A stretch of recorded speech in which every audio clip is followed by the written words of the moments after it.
ఇలాంటి మరిన్ని వీడియోల కోసం మా ఛానల్ని లైక్ చేయండి, సబ్స్క్రైబ్ చేయండి, బెల్ ఐకాన్ను యాక్టివేషన్ చేసుకోండి. 24 ఎలక్షన్లో మన వైఎస్ఆర్సీపీ అధ్యక్షుడు జగన్మోహన్ గారు మేనిఫెస్టో రిలీజ్ చేశారు. అంటే పాత పథకాలనే కొనసాగిస్తాను నేను అని కొత్తగా ఏ ప్రయోగం చేయాలి. మా చంద్రబాబు నాయుడు గారు కూటమి తరఫున మేనిఫెస్టో కూడా రిలీజ్ అయింది. ఆల్రెడీ 10 మీటింగ్లు చెప్పింది. పింఛను రాగానే 4000 పింఛను చేస్తానండు. నేను అధికారంలో రాగానే 4000 పింఛను ఇస్తానంటుండు.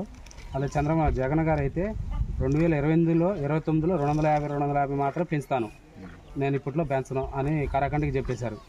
ఈ వీటిపై మీ అభిప్రాయం ఏది బాగుంది, ఎవరు అమలు చేస్తారు? ఖచ్చితంగా జగన్మోహన్ రెడ్డి గారు అయితే అమలు చేస్తారు.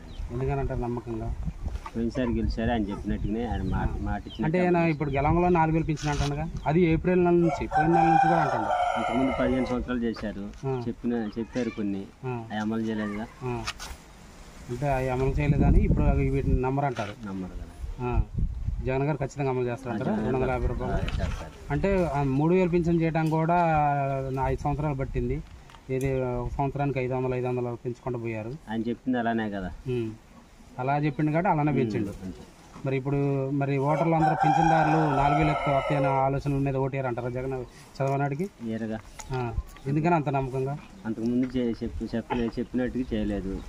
అందుకని ఇప్పుడు జగన్ గారు చెప్పిండు, అలా చెప్పిండు, అలానే అమలు చేసిండు కాబట్టి 3000 చేసిండు కాబట్టి అలానే, అందుకని మళ్ళీ జగన్ గారికి పట్టం కడతారు. మళ్ళీ ఇంకోటి, వాలంటీర్లకి జగన్ గారు ఎటువంటి హామీ లేదు. అంటే ఇదే 5000తో కొనసాగిస్తాడని ఒక మాట, నేను పెంచుతాను కూడా మాట రాలేదు. మరి చంద్రబాబు నాయుడు నా 10,000 పెంచినా అంటాడు, 10,000 గౌరవేతనం అంటాడు. మరి వాలంటీర్లు కూడా వేసే అవకాశం ఉందా? లేదంటే చంద్రబాబు నాయుడుకి వేస్తారా, జగన్కి అయిపోయి అంటారంటారా? వాలంటీర్లు జగన్కే చేస్తారండి. జగన్కే చేస్తారా? ఎందుకని అంటారు? అంటే వాళ్ళ కార్యకర్తలనే?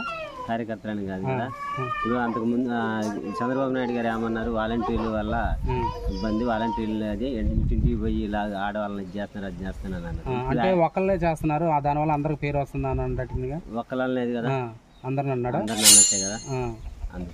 అందుకంటారు. అంటే ఇప్పుడు 10,000కు ఆశపడరు అంటారా? ఆశపడరుగా. ఎందుకని? ఇప్పుడు ఆయన ఏమన్నా ఇంటింటికి పోయి తెల్లజాను లేచి ఆడవాళ్ళని లేపుతున్నారు, మధ్యలో మధ్యాహ్నం టైంలో పోయి ఆడవాళ్ళని లేచి ఇలా చేస్తున్నారు అని చెప్పేసి అన్నాడు. ఆ ఉద్దేశంలో ఆ మాట అన్నాని ఆయన కోటేరు అంటారు. 10,000 కోసం కూడా ఆశపడరు. సరే, మరి ఇంకోటి 10,000 ఆశపడరు అంటారు. మరి జాబ్ అధికారంలో రాగానే డిఎస్సి ఇస్తాను అంటాడు. అంటే టీచర్ జాబ్లు ఇస్తాను, గత గవర్నమెంట్ పట్టించుకోలేదు, నేను ఇస్తాను ఖచ్చితంగా.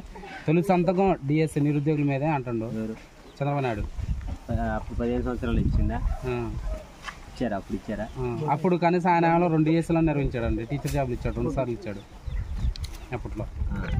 ఇప్పుడు నమ్మరండి చంద్రబాబు నాయుడు గారిని. నమ్మరంటారా? ఈ పెన్షన్ ఎటువంటి విధంగా నమ్మరంటారు? ఎందుకంటే జగన్ మీద అంత నమ్మకం అంటారా? అవును, ఆయన చెప్పిన అన్ని నెరవేర్చుకుంటూ వచ్చింది కదా. మరి ఎన్ని చేసుకుంటే అప్పుల పాలు చేశారంటారుగా. అప్పుల పాలు అయినాయి, ప్రతి ఒక్కళ్ళు ప్రతిపక్షాలైనా ఇవన్నీ అప్పులు చేసిండు జగన్, రాష్ట్రాన్ని అదలకొదలం చేసిండు, రాజధాని కట్టలేదు అని అంటున్నారుగా. అప్పుల పాలు చేసినట్టు ఇప్పుడు రేపు చంద్రబాబు నాయుడు గారు ఏమంటున్నారు, నేను ఇవన్నీ వచ్చి మళ్ళీ నేను వాలంటీర్కి ఇస్తాను, లేకపోతే పెన్షన్ డబ్బులు చేస్తాను అంటున్నాను. మరి అప్పుడు ఆయన చేసేటప్పుడు అప్పులు కావా? అంటే నేను అప్పులు అంటే ఒక ఏది ముందే వెనక ఆలోచించకుండా కాదు, నేను సంపద సృష్టించి అంటే పరిశ్రమలు తీసుకొచ్చి నేను మీకు పెడతాను అంటాడు. ఈ రోజు ప్రెస్ మీట్ లో అంటాడు. ఎక్కడి నుంచి తీసుకొస్తారు? ఏమో నేను తీసుకొస్తాను అంటాడు. అంతకుముందు దాని పరిశ్రమలో అవన్నీ ఇప్పుడు ఎక్కడి నుంచి తెస్తారు? అంత ముందు తేలేదు కాబట్టి ఇప్పుడు తేలేరు అంటారు. అంతే కదా. మరి ఇంకోటి అండి, బాగా ముఖ్యమైనది, తెలంగాణలో రేవంత్ రెడ్డి గారు ఆర్టీసీ మహిళలకు ఉచిత ప్రయాణం పెట్టిండు. మరి జగన్ గారు ఏం పెట్టలేదు, ఇప్పుడు ఈయన పెడతానంటాడు. మరి మహిళలన్నా ఓటేస్తారంటారా? తెలంగాణలో పెడితే కొట్టుకుంటున్నారు, జిట్లు పెట్టుకుని కొట్టుకుంటున్నారండి. అంటే అది ఏడవ కాడ జరిగింది, ఇప్పుడు సజావుగా జరుగుతుంది, ఆపలేదు గట్టని. అయినా గొడవలు జరుగుతున్నాయి, ఆడాలకు కొట్టుకున్నారు సీట్లు కాడ. ఆ పథకం అది అవసరం లేదండి. అవసరం లేదంటారా? అంటే తెలంగాణలో రేవంత్ రెడ్డి గారిని గెలిపించడానికి కూడా కారణం అదే. మరి మహిళలు ఓటేయారంటారా ఆయనకి?